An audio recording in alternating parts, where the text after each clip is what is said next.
Will the SEC appeal? That's the trillion-dollar question now as we wait to see over the next 60 days whether the SEC or Ripple will appeal the ruling from Judge Torres yesterday that Ripple has to pay $125 million and a partial injunction has been placed on Ripple's sales to institutions. Now, let's be clear. The judge did not place a complete categorical injunction on all Ripple sales to institutions. Effectively, to me, what that means is it's a green light that Ripple has changed their contracts and the judge did not, signal that they're still violating the law, other than to say they may still be. We understand that they've been close to the boundaries. They're tiptoeing across the line a little bit. But she did not say with 100% certainty that they are. She didn't slap on additional penalties, and she didn't place a categorical injunction. So for me, I'm taking this as a green light for on-demand liquidity. But I understand that we don't have the 100% certainty and green light and the check off, the sign off from the judge in regards to ODL. But this was a historical ruling, very positive for not just XRP, Ripple, but the entire cryptocurrency space. And the SEC getting put back in their place once again, wanting a $2 billion penalty, and the judge bringing them back down to reality, 94% less than what they were asking for. Now, I want to start out by talking about two things that are ridiculous, two things I got to get off my chest. First off, I went to go fill up my coffee cup this morning, and wifey already picked up pumpkin spice creamer. I mean, it's August, right? The beginning of August here. Beautiful summer weather up here in the Pacific Northwest, and the people up here are already trying to get into pumpkin spice cozy mode. I mean, I get it. You like pumpkin spice, but can we enjoy summer, please? I think it's just absolutely ridiculous that we're busting out the pumpkin spice creamer in August. And by the way, if you noticed, they're already doing advertising for Halloween and even Christmas. I've been hearing Christmas music playing. And I think that's a sign of how weak our economy is, how weak our consumer is, how demand's falling off. And so they're already, every year, they're trying to sell and market Halloween and the holidays sooner and sooner. That's a signal right there. Now, one other thing that's ridiculous too that I got to mention is BitBoy, our supreme leader of the XRP army. This is him saying that he was working with the SEC and him doing a dab in front of the SEC building. So you probably can't see this. Let me get you focused in right here on that picture. There he is. And then that is him doing the dab. So yeah, I didn't think that I'd be starting this video out by sharing BitBoy dabbing in front of the SEC either, but here we are. And here we are, 24 hours after this ruling from Judge Torres. XRP's at 62 cents. The pump is still ongoing. Have patience with the pump. What I wanted to update you guys on, though, is we got a response from the SEC.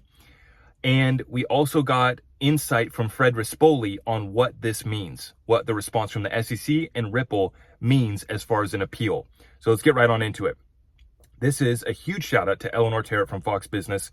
She says that she reached out to the SEC for comment on the Ripple ruling, and a spokeswoman gave me this statement, quote, "The court granted the SEC's motion for remedies, including an injunction, barring Ripple from committing additional violations of securities laws and significant civil monetary penalties totaling more than 12 times the amount that Ripple suggested was appropriate." So they're trying to stick it to Ripple. We got 12 times more than what you thought was appropriate.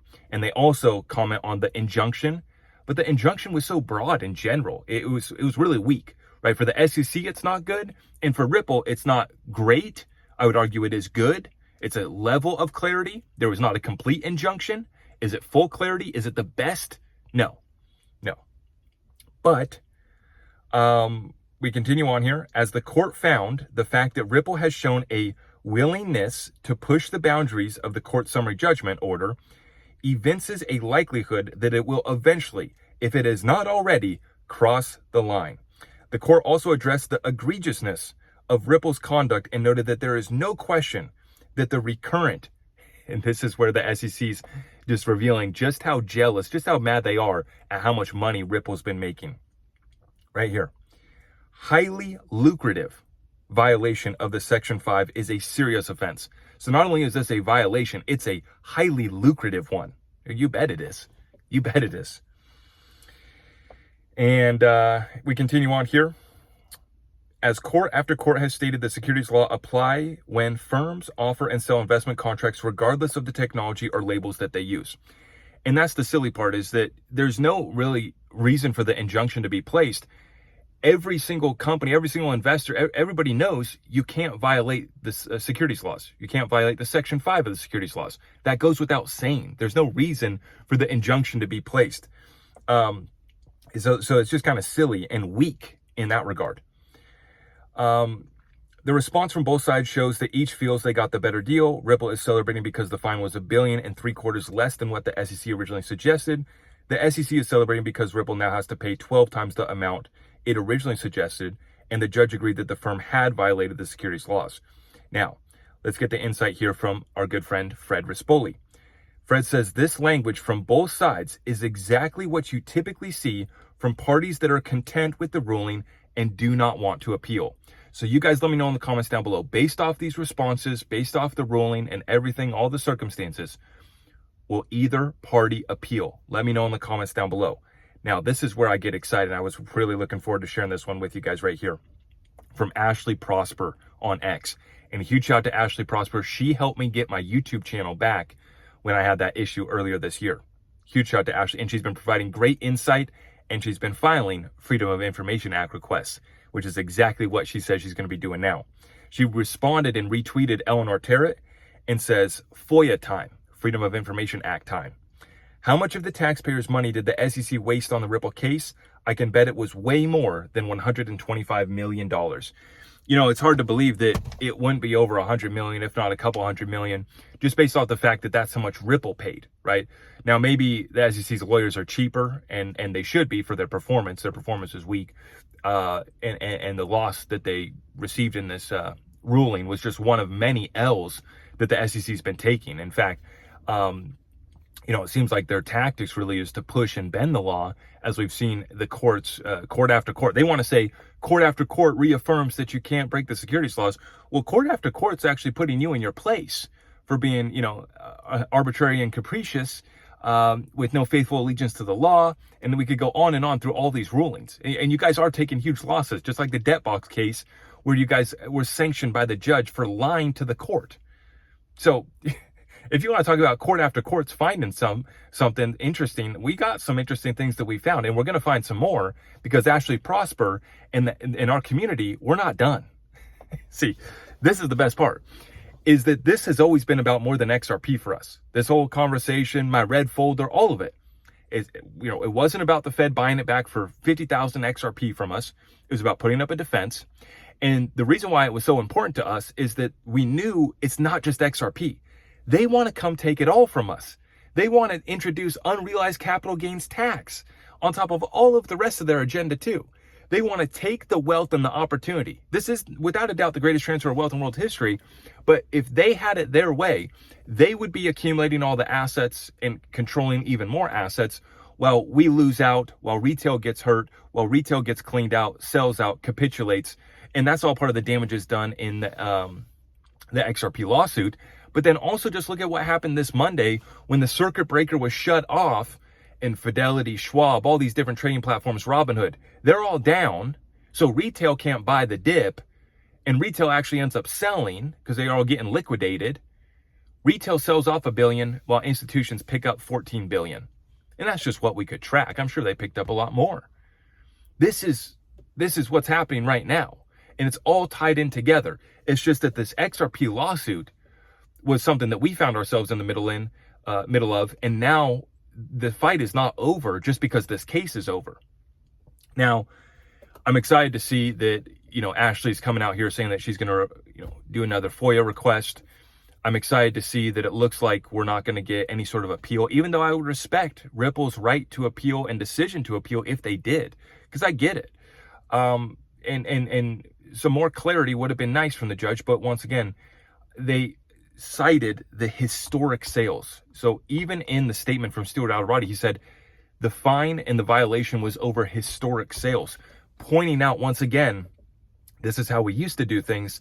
And now currently, and I've been saying this whole time, there's no way that Ripple continues selling XRP to the tune of billions of dollars worth of XRP if they had any worry at all about being in violation of the law again. But because they're doing so, it's very clear to me that they know that they've restructured those contracts effectively. And in the next video, I want to talk about the role of this US dollar stablecoin that they have, because I think a lot of people are worried about, oh, we still don't have clarity for on-demand liquidity in the US. This hurts Ripple's business model. This is bad. XRP's done. XRP hasn't pumped a new all-time high yet. People are already trying to FUD this thing. Even when we win, the haters are still trying to FUD out XRP. Be patient with this pump. We're still just getting started. We got a long ways to go. But I'm going to be talking about the role of on-demand liquidity. The real use case for it is in illiquid corridors where it's expensive and there's not as good of a liquidity. That's where Ripple's business has been thriving.